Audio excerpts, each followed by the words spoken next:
सवाल इंडिया का देख रहे हैं आप। मैं हूं ताबिश हुसैन और यहां पर संभल के मामले पर हम बात करेंगे। संभल में आज शांतिपूर्ण तरीके से जुमे की नमाज अदा की गई और साथ ही आज की नमाज को लेकर वहां पर कड़े सुरक्षा के इंतजाम भी किए गए थे। जिस तरह के हालात वहां पर पैदा हुए थे सर्वे के बाद, और इसके लिए पुलिस प्रशासन पूरी तरह से यहां पर अलर्ट पर आज था।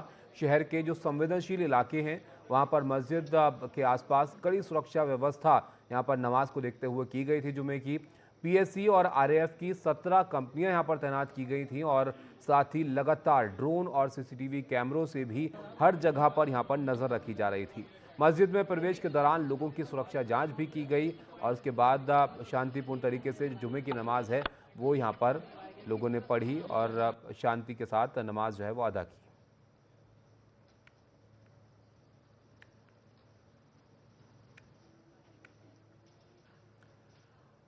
तो संभल में सर्वे को लेकर आज सुप्रीम कोर्ट में भी सुनवाई हुई। सुप्रीम कोर्ट में जो मस्जिद पक्ष है उसमें उसके मामले पर जो सुनवाई हुई उसमें सुप्रीम कोर्ट ने कहा कि हाई कोर्ट आप इस मामले को लेकर जाइए और जो याचिका है उसको लंबित वहां पर कोर्ट ने रखा है। इसके अलावा जो सर्वे की रिपोर्ट थी वो भी आज सबमिट होनी थी चंदोसी कोर्ट में, जिसको जो है वो आज सबमिट नहीं हुई। अगली तारीख उसके लिए वहाँ पर पड़ी है और सुप्रीम कोर्ट की तरफ से ये कहा गया है कि हाई कोर्ट में जब तक ये मामला जो है नहीं सुन लिया जाता है तब तक जो चंदोसी की अदालत है वो इस पर आगे जो है कोई कार्रवाई ना करे।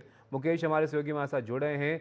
मुकेश, आज जुमे का दिन था, कड़े इंतजाम सुरक्षा के किए गए थे, ड्रोन भी उड़ते हुए वहाँ पर देखे गए। कैसा रहा आज का दिन वहाँ पर और नमाज कैसे हुई?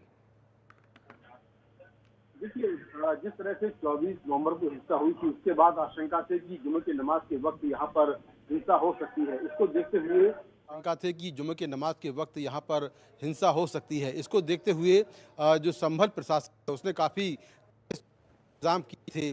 पीएससी की करीब यहाँ पर 12 कंपनियां तैनात थीं। जो लोकल पुलिस है वो यहाँ पर तैनात है, आरएएफ के जवान यहाँ पर तैनात हैं। ड्रोन कैमरों से निगरानी की जा रही थी और मस्जिद के आसपास जहाँ पर मैं खड़ा हूँ इसके आसपास जितने भी ऊंचे मकान हैं उन मकानों पर पुलिस के जवान तैनात थे, क्योंकि पिछली बार ये हुआ था कि जब 24 नवंबर को सर्वे किया गया था उस दौरान मकानों की छतों से पत्थरबाजी हो रही और प्रशासन ने ये भी कहा था कि इसके पीछे एक कॉन्स्पिरेसी है जिसके तहत ये पहले से हिंसा की जो है प्लानिंग हो रही थी। तो आज जुमे की नमाज होनी थी उसके पहले ही प्रशासन ने पुख्ता इंतजाम कर लिए थे। मैं सुबह से यहाँ पर हूँ और यहाँ पर जो जामा मस्जिद है उसके आसपास का इलाका जो है वो बिल्कुल छावनी में तब्दील कर दिया गया था। यहाँ आने वाले सभी रास्तों पर जांच की जा रही थी, बैरिकेडिंग की गई थी। यहाँ तक कि जो मस्जिद की कमेटी है उसके तमाम जो वॉलंटियर्स थे वो मस्जिद के आसपास तैनात थे और इस बात का पूरा ध्यान रख रहे थे कि जुमे की नमाज के दौरान कोई बाहरी शख्स यहाँ पर ना ले पाए। करीब 800 लोगों ने जुमे की नमाज में हिस्सा लिया। ये नमाज दोपहर करीब 1:40 पर शुरू हुई और 20 मिनट बाद खत्म हो गई। इसके बाद शांतिपूर्ण तरीके से लोग यहाँ से चले गए हैं। तो फिलहाल यहाँ पर अभी जो माहौल है वो शांतिपूर्ण है, लेकिन लगातार प्रशासन की नजर यहाँ पर बनी हुई है। अभी भी जो जामा मस्जिद है उसके सामने और आसपास बड़ी संख्या में पुलिस के जवान बैठे हैं। मेरे पीछे भी आपको बहुत सारे पुलिसकर्मी नजर आ रहे होंगे जो कि यहाँ पर बैठे हुए हैं। तो अभी यहाँ पर माहौल शांतिपूर्ण है, लेकिन जो हिंसा हुई है उसको लेकर लगातार जांच जारी है और कई लोग अब तक गिरफ्तार हो चुके हैं और करीब इसमें 20 पुलिसकर्मी घायल हुए थे, 5 लोगों की इसमें मौत हुई थी। जी अच्छा मुकेश, के अलावा शहर में क्या स्थिति है? दुकानें, बाजार ये सब वहां पर खुल रहा है सामान्य तरीके से? देखिए, जो पूरे बाजार हैं संभल के वो आज बंद है, दुकानें बंद हैं। हालांकि हमने कई दुकानदारों से बात की, उन्होंने ये कहा कि प्रशासन की ओर से उनको दुकान बंद करने के लिए नहीं कहा गया है, लेकिन जिस तरह से पुलिस ने तमाम जगहों पर बैरिकेडिंग कर रखी है उससे कस्टमर नहीं आ रहे हैं। दूसरा, जिस तरह से 24 नवंबर को यहाँ पर हिंसा हुई उसमें कई प्राइवेट प्रॉपर्टी का नुकसान हुआ था, तो डर के माहौल के चलते, तनाव के माहौल के चलते लोगों ने अपनी दुकानें नहीं खोली है। लेकिन जुमे की नमाज के बाद अब शहर धीरे धीरे खुल रहा है। जो हालात हैं वो धीरे धीरे सामान्य हो रहे हैं और कई दुकानें, कुछ देर पहले हम संभल शहर के अंदर घूम रहे थे तो कई दुकानें अब खुलने लगी हैं और धीरे धीरे जो माहौल है वो सामान्य हो रहा है। बहुत शुक्रिया मुकेश आपका सब जानकारी के लिए। तो जुमे की नमाज के लिए कड़े इंतजाम सुरक्षा के किए गए थे और अब धीरे धीरे जो शहर है वो सामान्य होता हुआ यहाँ पर नज़र आ रहा है। दुकानें भी अब धीरे धीरे यहाँ पर खुल रही हैं, जैसे कि हमारे सहयोगी मुकेश यहाँ से जानकारी दे रहे थे।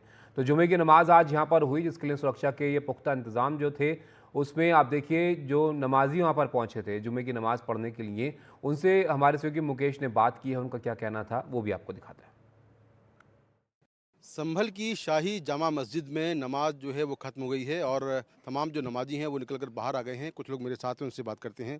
सर, आज की जो नमाज है क्या शांतिपूर्ण तरीके से अदा कर दी गई है और सब लोग बाहर निकल आए? जिस तरह से हर जुमे को नमाज यहाँ होती आई है, आज भी उसी तरह से नमाज हुई है। कोई आज की नमाज कोई स्पेशल नमाज नहीं कराई गई है, जैसे हर जुमे को होती थी शांतिपूर्वक तरीके से, उतने ही लोगों की संख्या बल के साथ ऐसे ही नमाज हुई है शांतिपूर्वक तरीके से। तो क्या जितने लोग पहले आते थे उतने ही लोग?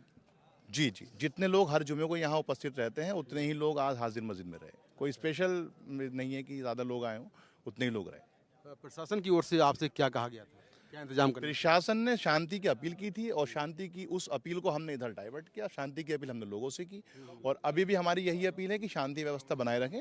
संभल एक मोहब्बत का शहर है, यहाँ पर हिंदू मुस्लिम दोनों ही भाई प्यार मोहब्बत से रहते आए हैं और आज भी प्यार मोहब्बत से रहते हैं और हमेशा आगे भी प्यार मोहब्बत से रहते रहेंगे। तो अभी क्या ये भी कहा गया था कि जो लोग बाहर से आ रहे हैं उन पर निगरानी आप लोग रखें, खास तौर से आपने कार्ड दिए हैं कमेटी के लोगों को? ये कमेटी के कार्ड जो हैं ये सिर्फ हमारे वॉलंटियर्स हैं जो हर जुमे को यहाँ उपस्थित रहते हैं। कोई स्पेशल वॉलंटियर्स नहीं बनाए गए हैं। यहाँ रहते हैं, नमाजियों को परेशानी ना हो, तीनों गेटों से अपने आने जाने वाले लोगों को कोई दिक्कत ना हो, उसलिए वॉलंटियर्स बनाए जाते हैं। कोई स्पेशल वॉलंटियर्स नहीं बनाए गए आज में। जी। तो क्या ये कहा गया था कि बाहर से जो लोग आए उन पर थोड़ा सा उनको नहीं आने देना? नमाज मस्जिद तो एक अल्लाह का घर है, बाहर से भी आएगा तो वो भी नमाज पढ़ेगा, किसी को रोक टोक नहीं है, कोई रोक टोक नहीं है। जो आया उसने नमाज पढ़ी। तो ये हैं तमाम जो वो लोग हैं जो मस्जिद के बाहर निकले हैं नमाज अदा करके। इनके साथ बहुत सारे वॉलंटियर्स भी हैं जिन्होंने खास तरह के कार्ड पहने हैं और इनसे कहा गया था कि निगरानी जो है रखें, कुछ बाहर से लोग ना आए। हालांकि इनका कहना ये है कि वही लोग पहुंचे हैं जो हमेशा नमाज पढ़ने के लिए यहाँ पर आते हैं। संभल से कैमरा पर्सन संजय कौशिक के साथ मैं मुकेश सिंह सेंगर, एनडीटीवी इंडिया। अदानी समूह पर अमेरिका में जो आरोप लगाए गए हैं उनके बारे में भारत सरकार को कोई जानकारी नहीं मिली है। विदेश मंत्रालय ने एक सवाल के जवाब में ये जानकारी दी है। अब से थोड़ी देर पहले विदेश मंत्रालय की प्रेस कॉन्फ्रेंस यहाँ पर हुई थी, उसमें उनकी तरफ से ये कहा गया कि जो आरोप अमेरिका में लगाए गए हैं उनके बारे में भारत सरकार को कोई जानकारी जो है वो नहीं मिली है। अभी तक अदानी केस में भारत के पास कोई सूचना या अनुरोध नहीं आया है और इस मामले में जो कानूनी प्रक्रिया होती है उसी पर अमल होगा। तो यहाँ पर ये जानकारी जो है एमईए की तरफ से दी गई है। कादम्बनी हमारी सहयोगी हमारे साथ जुड़ रही हैं। कादम्बनी, बताइए और क्या कुछ इनकी तरफ से कहा गया इस मामले को लेकर? देखिए, अडानी वाले मसले पर सवाल पूछे गए थे। उसमें जो विदेश मंत्रालय है ने उसने साफ तौर पर ये कहा है कि ये एक लीगल मैटर है जो कि एक प्राइवेट फर्म के बीच है और इंडिविजुअल्स और यूएस डिपार्टमेंट ऑफ जस्टिस के बीच में है। उसमें एस्टैब्लिश्ड प्रक्रिया होती है, बिल्कुल तय प्रक्रिया होती है और जो भी लीगल तरीका होता है, कानूनी प्रक्रिया जो होती है उसका पालन किया जाता है।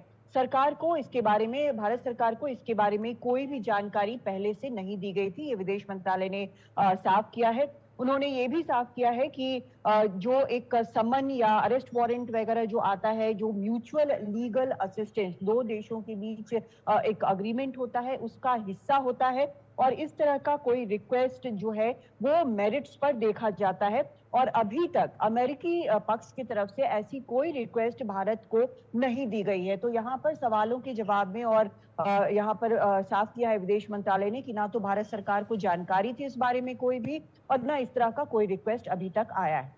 बहुत शुक्रिया कादम्बनी आपका सब जानकारी के लिए। तो बड़ा अपडेट है ये इस मामले में। आप देखिए कि अब आपसे थोड़ी देर पहले ये प्रेस कॉन्फ्रेंस जो है एमईए की तरफ से की गई थी, जिसमें उन्होंने ये स्पष्ट किया है कि यहाँ पर अदानी समूह पर अमेरिका में जो आरोप लगाए गए हैं उनके बारे में भारत सरकार को कोई जानकारी नहीं मिली है।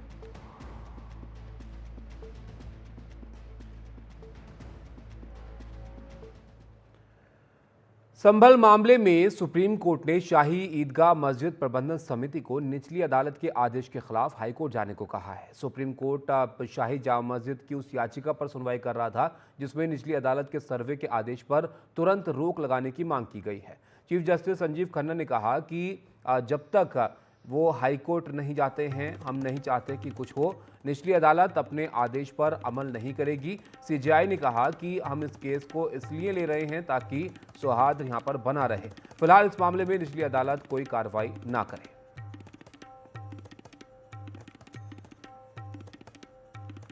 हमारे सहयोगी आशीष हमारे साथ जुड़ रहे हैं। आशीष, सुप्रीम कोर्ट पर निगाहें थी इस मामले को लेकर सबकी कि वो क्या जो है वो अपनी तरफ से निर्णय यहाँ पर लेते हैं। क्या कुछ डिस्कस किया गया सुप्रीम कोर्ट में? जी देखिए, सुप्रीम कोर्ट ने शुरुआत में ही कहा कि जो भी ट्रायल कोर्ट का जो शुरू में फैसला आया, जो आदेश आया, उस पर हमें आपत्ति है, लेकिन उन्होंने कहा हम मेरिट पर नहीं जाना चाहते और हम चाहते हैं कि वहाँ पर शांति और सौहार्द जो है, आपसी सद्भाव वो बना रहे, इसलिए हम इस मुद्दे पर दखल दे रहे हैं। ये साफ सुप्रीम कोर्ट ने कर दिया। और इसके बाद सुप्रीम कोर्ट ने कहा कि आपको यानी मुस्लिम पक्ष को इस मुद्दे को लेकर हाई कोर्ट जाना चाहिए और हाई कोर्ट में सिविल जो वाद है उसके खिलाफ अपील करनी चाहिए। तब तक जो है निचली अदालत कोई भी सुनवाई, कोई भी कार्रवाई ना करे, ये सुप्रीम कोर्ट ने कहा। इसके साथ साथ उन्होंने कहा कि जो सर्वे कमीशन जो की रिपोर्ट है, कोर्ट कमिश्नर वो कोर्ट में दाखिल तो कर सकते हैं निचली अदालत में, लेकिन वो सील कवर में रहेगी, यानी वो सार्वजनिक नहीं होगी। अदालत ने ये भी कहा है कि अगर हाई कोर्ट में जब याचिका मुस्लिम पक्ष डालेगा तो 3 वर्किंग दिनों के भीतर उसकी सुनवाई लिस्ट होनी चाहिए, यानी जल्द उसकी सुनवाई होनी चाहिए। और ट्रायल कोर्ट को यानी निचली कोर्ट को जिसने आदेश दिया था सर्वे का, उसको कहा है कि जब तक हाई कोर्ट कोई उचित फैसला ना दे दे वो किसी भी तरह की कोई सुनवाई या कार्रवाई ना करे। तो राहत दी है मुस्लिम पक्ष को और अब ये जो कानूनी लड़ाई है ये वहाँ पर चलेगी इलाहाबाद हाई कोर्ट में। जी अच्छा, यहाँ पर आशीष, यहाँ पर यूपी प्रशासन को लेकर भी टिप्पणी की है कोर्ट ने, न्यूट्रल रहे वो। जी बिल्कुल, देखिए यूपी प्रशासन को कहा है कि हम चाहते हैं कि वहाँ पर अमन और सौहार्द जो है वो बना रहे। उन्होंने ये भी कहा है कि ये सुनिश्चित यूपी प्रशासन करे, खासतौर पर जिला प्रशासन, कि वो न्यूट्रल रहें और शांति सद्भाव वहाँ पर बना के रखें। ये नसीहत सुप्रीम कोर्ट ने दी है और इसके साथ साथ ये एक पैगाम देने की कोशिश की है कि सुप्रीम कोर्ट ने इस मुद्दे को खत्म नहीं किया। उन्होंने कहा हम इस मुद्दे को लंबित रख रहे हैं और जनवरी के पहले हफ्ते में, 6 जनवरी वाले हफ्ते में इस मुद्दे पर सुप्रीम कोर्ट एक बार फिर सुनवाई करेगा।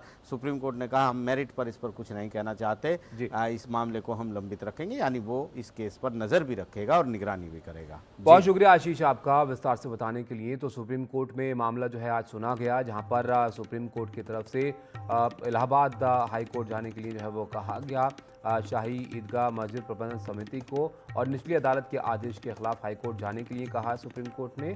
और यहाँ पर अदालत के सर्वे के आदेश पर तुरंत रोक लगाने की मांग जो है वो यहाँ पर की गई थी, जिस पर चीफ जस्टिस संजीव खन्ना ने कहा कि जब तक वो हाई कोर्ट नहीं जाते हैं हम नहीं चाहते कि यहाँ पर कुछ हो, और ऐसे में निचली अदालत अपने आदेश पर अमल यहाँ पर फिलहाल नहीं करेगी। एक ब्रेक के लिए यहाँ पर रुकते हैं हम, ब्रेक के बाद वापस लौटते हैं।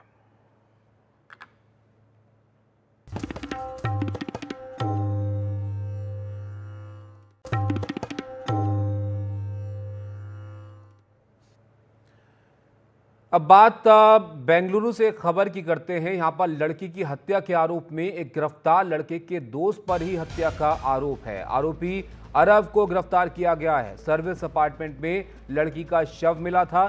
कर्नाटक से बाहर गिरफ्तार किया गया है आरोपी को, और लड़की के दोस्त पर ही हत्या का यहां पर आरोप लगा है।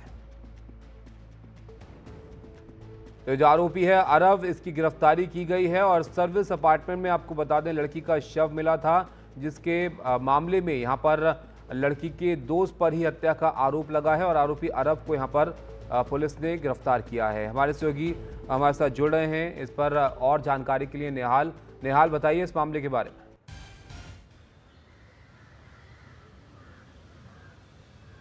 देखिए, अब से थोड़ी देर पहले पुलिस की तरफ से हमें ये कंफर्मेशन मिला कि आरव, जिसको कि पुलिस पिछले 3 दिनों से ढूंढ रही थी, उसको गिरफ्तार कर लिया गया है। आरव जिसकी उम्र 21 से 22 साल के आसपास पुलिस ने बताई है और पुलिस के मुताबिक उसी ने अपने गर्लफ्रेंड माया की हत्या की थी। माया और आरव दोनों 23 तारीख को पूर्वी बेंगलुरु के इंदिरा नगर के एक सर्विस अपार्टमेंट में तकरीबन 12:30 बजे के आसपास दाखिल होते हैं।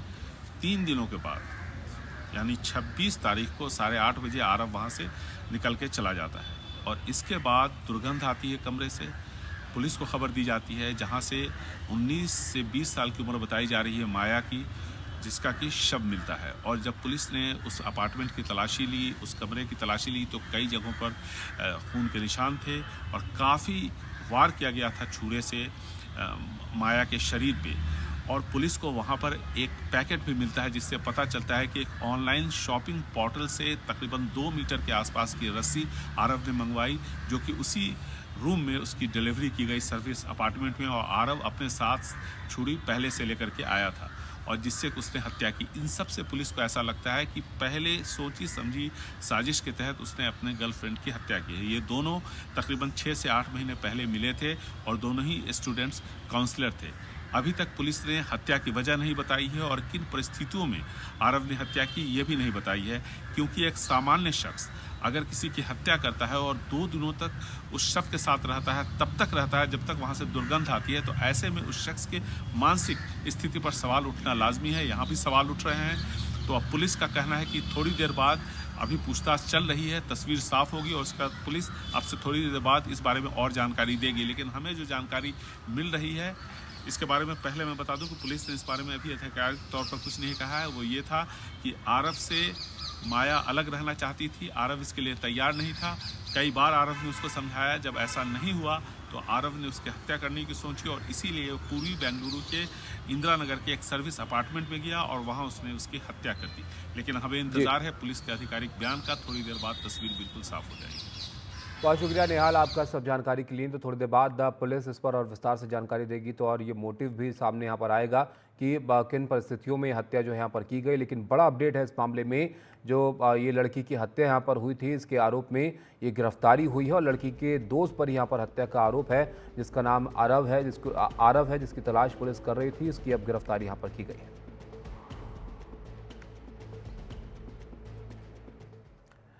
इस वक्त अरविंद केजरीवाल असेंबली में संबोधित कर रहे हैं, सीधा आपको वहीं चलता है। पूरी दिल्ली को उन्होंने गैंग वॉर के ऊपर गैंग्स को सौंप दिया, जैसे कि पूरी दिल्ली अब गैंग्स चला रहे हैं। इन्होंने दिल्ली का बुरा हाल करके रख दिया, इनसे दिल्ली संभल नहीं रही है। मैं अभी 1 महीना पहले नारायणा में एक दुकान वाले हैं रोशन लाल जी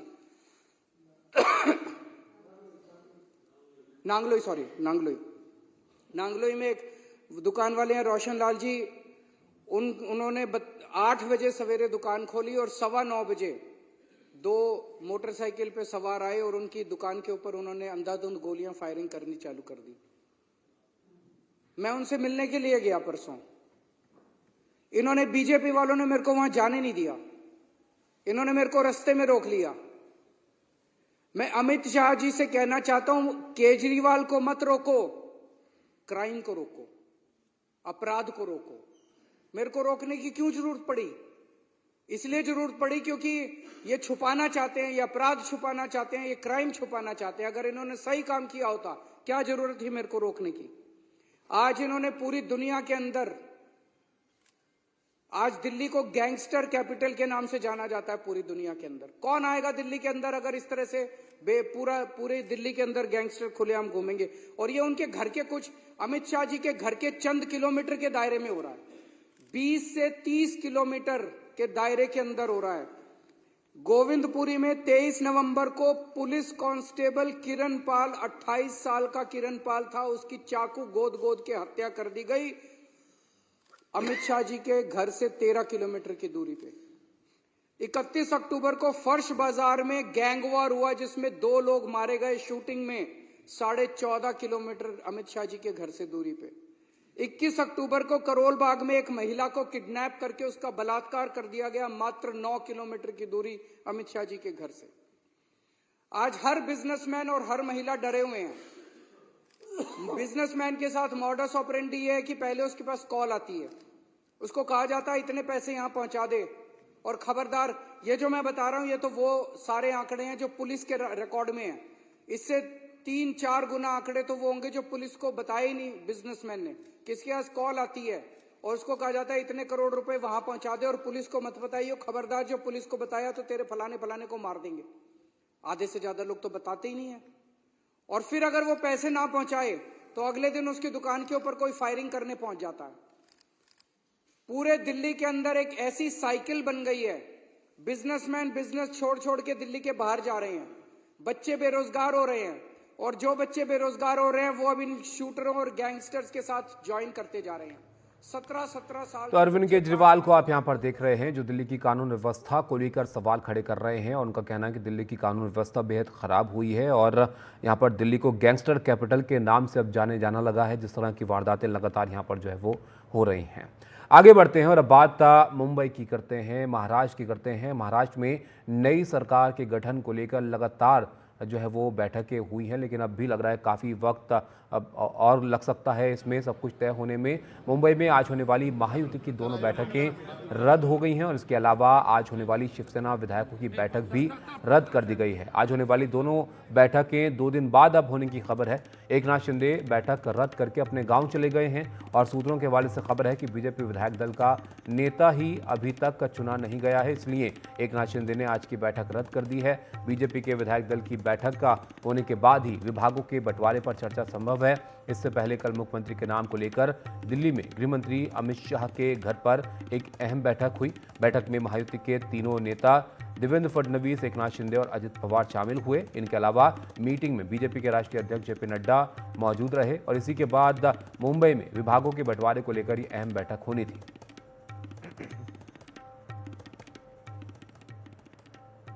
जितेंद्र दीक्षित हमारे साथ हमारे सहयोगी जुड़े हैं। जितेंद्र, यहाँ पर अब चर्चा इस बात की है कि क्या एकनाथ शिंदे नाराज हैं, इसको लेकर क्या खबर अब जो है वो सामने आ रही है और ये बीजेपी के विधायक दल की बैठक क्यों नहीं हो पाई है? यहाँ तो माना जा रहा था कि तय है कि देवेंद्र फडणवीस ही यहाँ पर जो है मुख्यमंत्री का चेहरा है उनके लिए। बिल्कुल, देखिए आज 7वां दिन है। 23 नवंबर को चुनाव नतीजे आए थे और नतीजे भी बिल्कुल स्पष्ट आए कि महायुति को बहुमत मिलने वाला है, लेकिन आज 7वां दिन है। महायुति की ओर से कोई भी नहीं पहुंचा राज्यपाल के पास सरकार बनाने का दावा पेश करने के लिए और हफ्ते भर जो है नाटकीय घटनाक्रम होता रहा है। पहले के 4 दिन इस सस्पेंस में गुजरे कि एकनाथ शिंदे जो है मुख्यमंत्री पद पर दावा कर रहे थे और फिर चौथे दिन उन्होंने प्रेस कॉन्फ्रेंस लेकर कहा कि मैंने प्रधानमंत्री मोदी को कह दिया है कि आप जो फैसला लेंगे वो मुझे मंजूर है, और एक तरह से उन्होंने खुद को मुख्यमंत्री पद की रेस से वापस कर लिया, बाहर कर लिया। अब जो है अमित शाह के घर पर कल महायुति के तीनों बड़े नेताओं की बैठक हुई और उस बैठक में एक तरह से ये जानकारी निकल कर आ रही है कि एक फॉर्मूला तो तय हो गया है कि एक सीएम और 2 डिप्टी सीएम होंगे और दोनों डिप्टी सीएम में से एक एनसीपी का होगा और एक शिवसेना का होगा। लेकिन जो शिवसेना का डिप्टी सीएम है उस पद को लेकर जो है एकनाथ शिंदे तैयार नहीं है और वो इस तरह का संदेश दे रहे हैं कि वो सरकार से बाहर रहना चाहते हैं। इस बीच में ये खबर आ गई कि आज जो बैठक होने वाली थी महायुति की और शिवसेना की, वो रद्द कर दी गई और रद्द इसलिए कर दी गई क्योंकि एकनाथ शिंदे अपने गांव चले गए। सातारा जिले में उनका गांव है, वो अचानक में वहां पर चले गए। मैंने उदय सामंत जो कि उनकी पार्टी के नेता हैं उनसे पूछा कि क्या नाराज हैं एकनाथ शिंदे, तो हालांकि उन्होंने ऑन रिकॉर्ड ये तो कहा कि नाराजगी नहीं है और वो इसलिए गांव गए हैं क्योंकि उनकी तबीयत खराब है, उनको बुखार जैसा लग रहा है, इसके लिए वो अच्छी हवा के लिए वहां पर गांव चले गए हैं। लेकिन साथ में उनसे ये भी पूछा गया कि क्या वो उप मुख्यमंत्री का पद स्वीकार करेंगे या किसी और को उप मुख्यमंत्री पद देना चाहते हैं। तो एक तरह से इस बात की उन्होंने पुष्टि की कि एकनाथ शिंदे किसी और को उप मुख्यमंत्री पद देना चाहते हैं, लेकिन उनका कहना था कि उनका बड़प्पन है। लेकिन शिवसेना में सभी का मत यही है, सभी की भावना यही है कि एकनाथ शिंदे को सरकार में रहना चाहिए। ये उनको सभी ने बताया है, पार्टी के नेताओं ने। अब ये देखना होगा कि अगले 2 दिनों के भीतर क्या होता है। अच्छा, एक बात ये भी अभी निकल कर आई है, मैं बीजेपी दफ्तर के बाहर मौजूद हूँ, यहाँ पर एक आला नेता से मेरी बातचीत हुई और उन्होंने ये कहा कि देखिए 2 तारीख से लेकर 5 तारीख के बीच में जो है शपथ विधि का कार्यक्रम हो सकता है और जो पहली शपथ विधि होगी उसमें कुल 25 मंत्री जो है वो शपथ ले सकते हैं। 15 मंत्री बीजेपी की ओर से हो सकते हैं, 5 मंत्री शिवसेना के हो सकते हैं और 5 मंत्री जो है एनसीपी के हो सकते हैं। हालांकि मुख्यमंत्री कौन होगा इस नाम को लेकर अभी भी सस्पेंस बना हुआ है। यहां पर आम भावना यही है कि देवेंद्र फडणवीस को ही मुख्यमंत्री बनाया जाए। जी, तो यहाँ पर पेच कहाँ पर फंसा हुआ है जितेंद्र? फिर अगर पहले मंत्रालयों की बात थी कि 3 अहम मंत्रालय जो है वो चाहते हैं उप मुख्यमंत्री के साथ अब गृह विभाग की भी बात यहाँ पर सामने आ गई, तो कहाँ पर जो है वो बात फंस रही है फिर? देखिए, जो पहला रोड़ा था कि मुख्यमंत्री किसका होगा, शिंदे जो दावा कर रहे थे वो तो क्लियर हो गया है और अब गेंद बीजेपी के पाले में है। लेकिन अब जो मामला अटका हुआ है वो मंत्रालयों की संख्या को लेकर भी है और इसके साथ साथ कौन से मंत्रालय मिलने चाहिए इसको लेकर भी है। जो एक फॉर्मूला पेश किया जा रहा है वो ये है कि हर 6 विधायक पर एक मंत्री पद मिलना चाहिए। इस लिहाज से जो है बीजेपी के पास करीब 20 से 25 मंत्री आएंगे, एकनाथ शिंदे के पास में 11 से 12 मंत्री आएंगे और अजीत पवार के पास में 9 से 10 मंत्री पद मिलने वाले हैं। लेकिन ये कौन से मंत्री पद होंगे इसको लेकर जो है विवाद चल रहा है। जो जानकारी मिली है उसके मुताबिक एकनाथ शिंदे ने गृह मंत्रालय मांगा है, नगर विकास मंत्रालय मांगा है और पीडब्ल्यूडी मांगा है। इसमें जो गृह मंत्रालय है वो बीजेपी देने को तैयार नहीं है। वहीं दूसरी तरफ अजीत पवार वाली एनसीपी की तरफ से वित्त मंत्रालय मांगा गया है, जिसके लिए बीजेपी देने को तैयार है, क्योंकि अजीत पवार पहले भी जो है वित्त मंत्री रह चुके हैं, उनको पहले भी इस तरह का पदभार मिल चुका है। अच्छा, बहुत संक्षिप्त में जितेंद्र, क्योंकि अब इतना कुछ तय होना अभी भी बाकी है, तो वो जो 2 तारीख का कही जा रही थी कि शपथ ग्रहण हो सकता है, वो भी आगे खिसक सकती है? देखिए, जो अभी हमारी एक बीजेपी के आला नेता ने ऑफ द रिकॉर्ड ब्रीफिंग की यहाँ पर बीजेपी दफ्तर में, तो उन्होंने कहा कि 2 से 5 के बीच हो सकता है।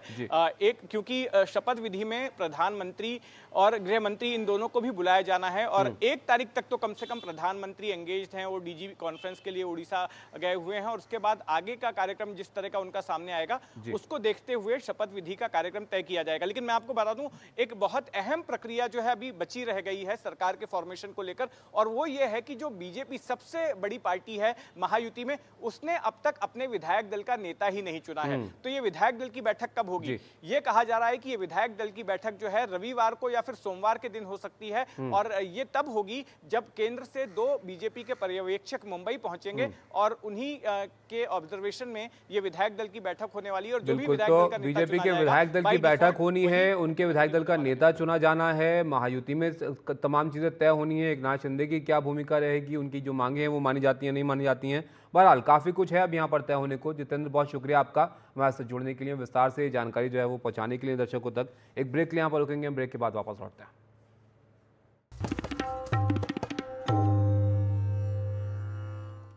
राज कुंद्रा के घर और दफ्तर पर ईडी के छापे होने की खबर है। यहाँ पर पोर्नोग्राफी मामले में ईडी का सर्च ऑपरेशन यहाँ पर हुआ है और इसी मामले में आपको बता दें कुंद्रा जो है वो गिरफ्तार हुए थे। पॉर्न वीडियो से कमाए पैसे विदेश भेजने का यहाँ पर आरोप है और इस पर सूत्रों का कहना है कि कुंद्रा की कंपनी में ईडी अवैध पैसे के ट्रांसफर की जांच पर फोकस कर रही है।